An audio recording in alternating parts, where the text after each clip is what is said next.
I'm your host, DJ Ridwell, here with my good buddy, Luke Mills. So we've been talking about music being a gamble itself and what we do every single day. I mean, it's a huge gamble. There's been plenty of artists out there that have taken that gamble and have kind of stepped back, myself included, to an extent. One thing that a lot of people don't understand is that necessarily going out on the road and how much it takes the time away. And I had mentioned it kind of earlier this year in another interview. It pulls you away from your family and so much, but you feel like so much of your heart is into that music, and sometimes I feel like it's almost a way of communicating. This is our way that we talk and address things. Yeah. It's our way that we can actually speak our mind and speak our heart without offending anybody, and we know what the world's like when it comes to being offended anymore. I really feel like, Luke, out of your whole career and listening to all of your songs, and as you know, when you pulled up here tonight, we had the Luke Mills playlist going on, and not only have I always loved the playlist itself, but listening to those songs, being on the road with you, and learning a lot of things about those songs. Why don't you tell us a little bit about your writing process, where it comes from? Not necessarily do you do the chords first, do you do the words first kind of thing, but where does your writing process come from? Like when you sit down and go, hey, that's a song, where does that stem from? So to answer that question, back to a little bit of what you were saying before, Sure. this kind of writing music, making music, performing music, it's a labor of love, right? And I've always said that music is the vehicle that can take all the different messages of love across everything. It can be communicated through a song. Even when you don't understand the words specifically, you can listen to an opera song or a song in another language, and you can almost feel what that song's about. Even if it's not a love song, you can feel it. So it's a great vehicle to get a message across. And when I'm writing tunes, I'm mostly, for the most part, it's I've always wanted it to be something positive. Writing hooks, lyrics, melodies, like you said, do the lyrics come first, or do the chords come first, or the melody come first? Not a process. It's that's really not where it is at all. It starts up in my head, and I don't even want to say I have an idea, but the whole thing, actually, I don't know if this is like it for you, but I think you and I've talked about this before. It's almost like we get a vision of what this song or this sound is. Plays out like a movie. Yeah. In your head. And then you've got to figure out how to get that from your head to your heart, to your fingers, and to your voice. A story was told to me once about a guy who was doing a sculpture. And there's this big old rock, right? And the guy went and he sculpted out this awesome, amazing sculpture of this guy in a bow and arrow, right? And everyone's like, oh man, how did you think about that? How did it work out? And the guy... The artist that chiseled the whole thing out, he's like, the sculpture was always there. I just removed the rough pieces. And I feel like going into songwriting is like that. There's all this stuff, and there's these concepts of what songs can be and where they can be at and what you want to do. And they're already there. You just have to chip away at the fat and the rough edges of that song and bring it to life. The story's always there, and it doesn't matter who you are, honestly. Right. Some blowjo off the street has got some story to tell, but sometimes you just don't know how to put it into words, and there is no process. And I kind of had to laugh at that when I said it about do the lyrics come first, do the writings come first? I have to be inspired. Like something has to have happened. You've said it. Our friend Dylan Bloom has said it when we're all playing together. Tim Zock has said it when we're playing together. Luke Mills writes songs about his wife because she's his muse, and she is. I get inspired by her, and everybody does. And so I think it was last year during the CASA event, and I had said, well, just to introduce ourselves, you know, I'm DJ Bridwell. I write songs about my exes. Right. And beat people's asses. And then Dylan Bloom has a song of an angel and sings about his small towns. Yep. And Tim Zog likes to sing songs about drinking beer, and Luke Mills likes to sing songs about his wife. Yep. I mean, and you know what? There's room for all of that. For all of it. And I think that that's crazy. And getting back to that whole, you know, that whole deal about of us kind of how our relationship, not only just between the two of us, but between the four of us that I just mentioned and many more. Those messages that we're sending, whether it's about the current love of our life or our ex or our small town or our love to party and drink beer, like with the four of those things or many others. I've heard some incredible stuff just, you know, in the last couple of weeks, just from, you know, BJ and Drew and these guys that surround us, we're surrounded with talent. Why don't you tell them about a little song and what the story is behind it? Because I'm curious to know a little bit more about the story behind it. But Luke Mills' Getting Gone is his next song. Why don't you tell us a little bit? Yeah, Getting Gone is, you know, that was a really special song. My wife and I had already, you know, been dating. And actually, I think even at this point, we'd already been married for at least a year. And we're working, you know, I'm not doing music all the time, you know. So I'm at work. On some of the weekends, I'm going out and I'm playing shows, and life just gets so busy. And she was working, and she's doing her thing. And that was within our first year of marriage. It was. I'm thinking about it. I'm like, where did this song come from? But like, I remember coming home, and I'm like, I just want to disappear with her. I want to not go do anything. I don't want to go play a show. I definitely don't want to go to work. and I want to go and just disappear with her for a weekend or forever, you know, like, and so I wrote this song called Getting Gone.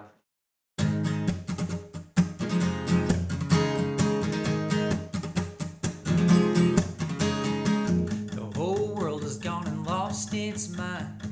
Become a prisoner, waste of time. We both know we gotta break out of here. I'll take you anywhere you wanna go. Maybe the mountains of New Mexico. Or any place is gonna be better than here. If we leave right now, no one's gonna ever see. Racing to the sunset, outrunning every single regret. And who cares if we ever make it back around? Maybe it's just a fantasy, trying to escape reality. But we need a way to see the sunrise and dawn. So we're getting gone.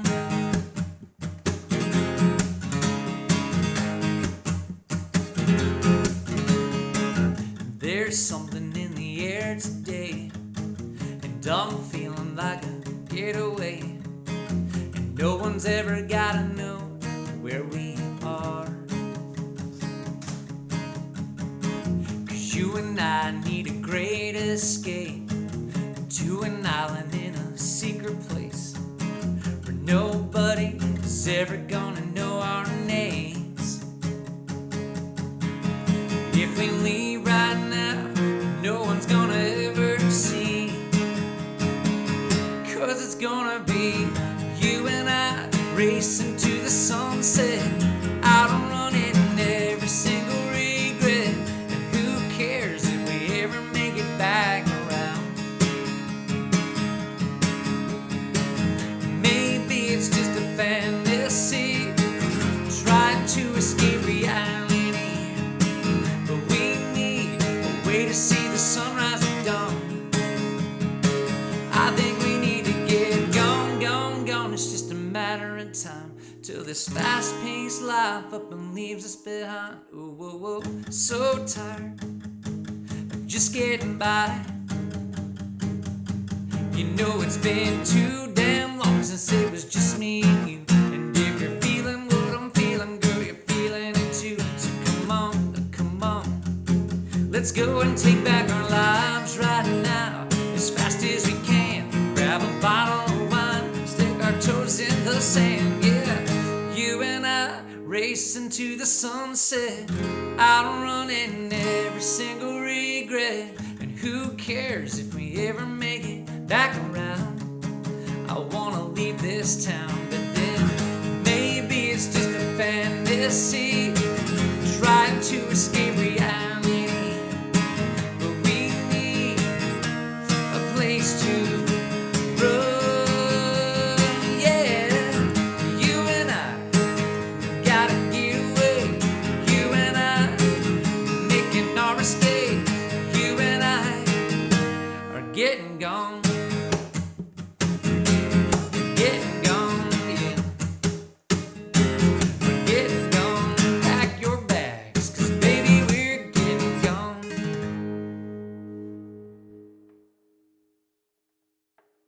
And we're back to the Backroad Diaries. That was Luke Mills singing Getting Gone, my personal favorite, man.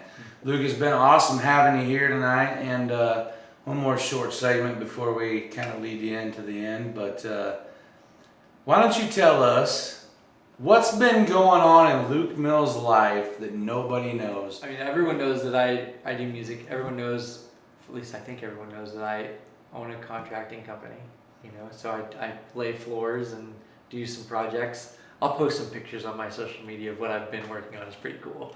A lot of people probably don't know about the Phi Jack Entertainment Coalition, which is, you know, we're developing new artists. One of my other great friends, C.R. Pendleton, who is my co-producer in crime, we have started a little side project along with producing other artists, and it's called Them Fly Brothers, or Them Fly Bros. Yeah. And we are putting out Old Crow in you know, here in the next month and a half or so.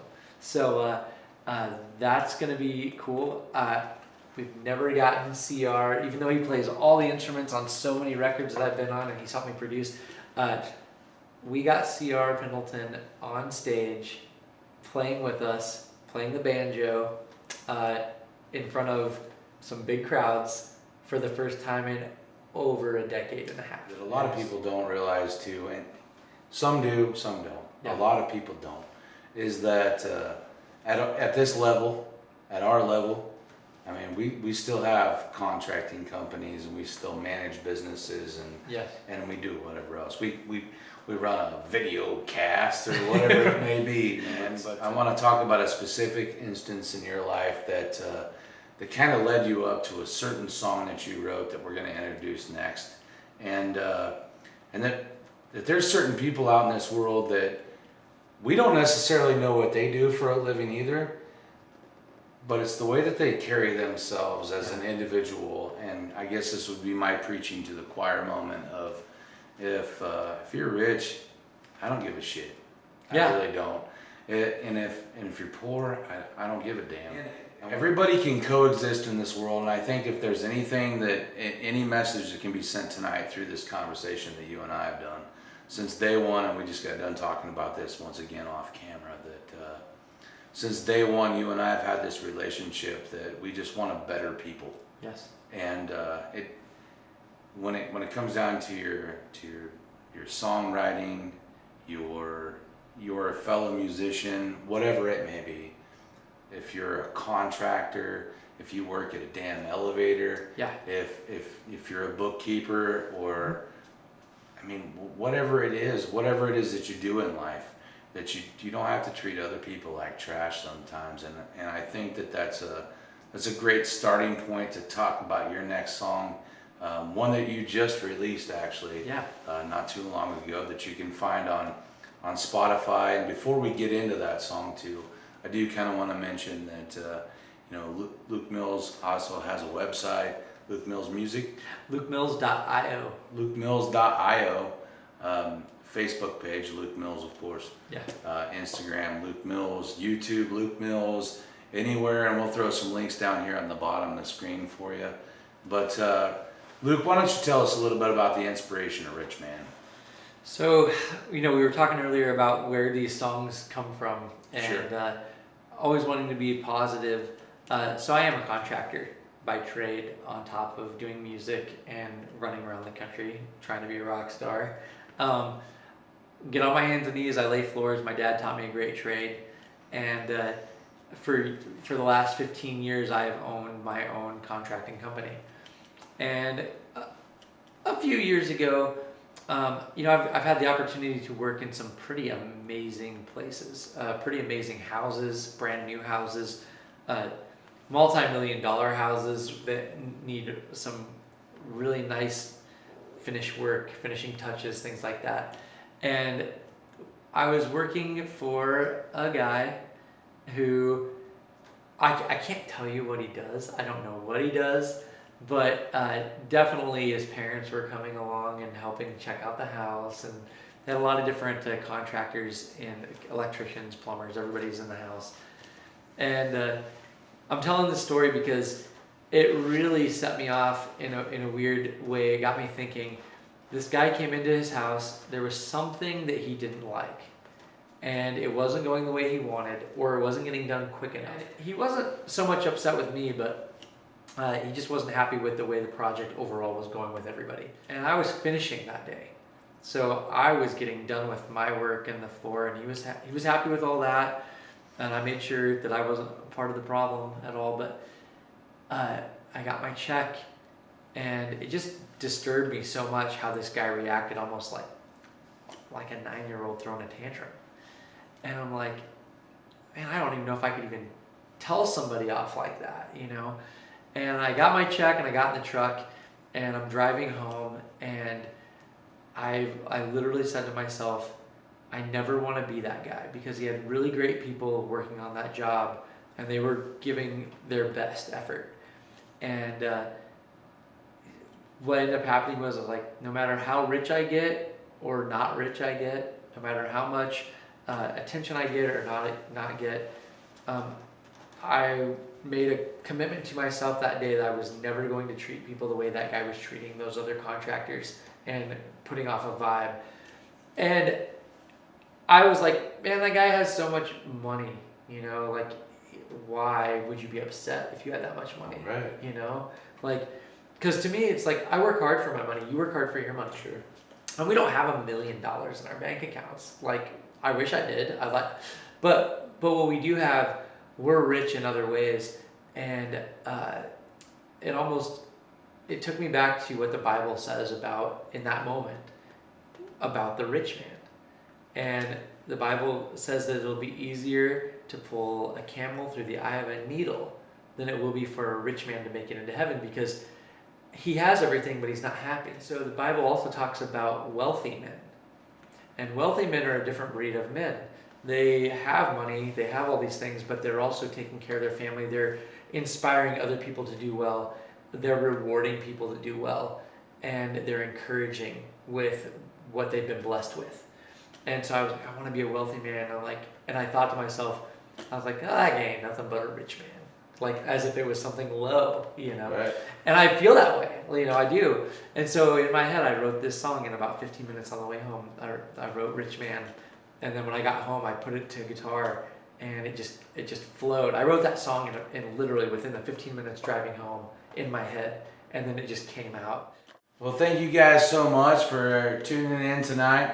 This has been another episode of Backroad Diaries. We look forward to a great future of artists and musicians. One of my best friends, and I'm so glad that I had the opportunity to bring you on tonight, Luke. Yeah. It's been a pleasure. Thank you very much. Without further ado, this next song is Rich Man. You had your daddy's money your whole life. You ain't never had to fight to survive. Worked my whole life scraping hands and knees. Been running on nothing and living the dream. And we both know you wish you were so lucky. You ain't nothing but a rich man. You ain't nothing else. You couldn't do a damn thing for yourself. And I'll take your cash and kick your ass, laughing and loving, filling up my glass. And I'll be better than you ever have. You ain't nothing but a rich man. Oh.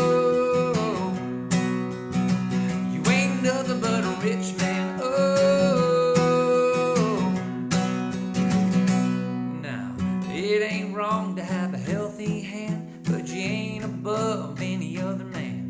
So don't you dare look down on me when you're the one unhappy.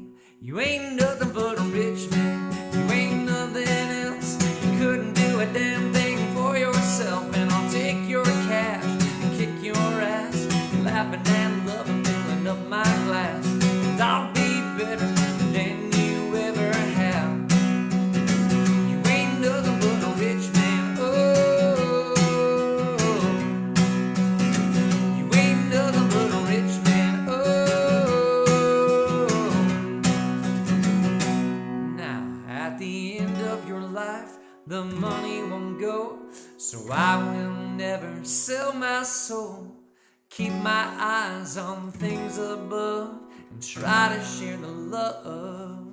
'Cause you ain't nothing but a rich man, you ain't nothing else. You couldn't do a damn thing for yourself, and I'll take your cash and keep kicking your ass, laughing and loving, filling up my glass. And I'll be better than you ever have. You ain't nothing but a rich man, you ain't nothing else. You couldn't do a damn thing for yourself, and I'll take your cash and keep kicking your ass, laughing and loving, filling up my glass. And I'll be better than you ever have. You ain't nothing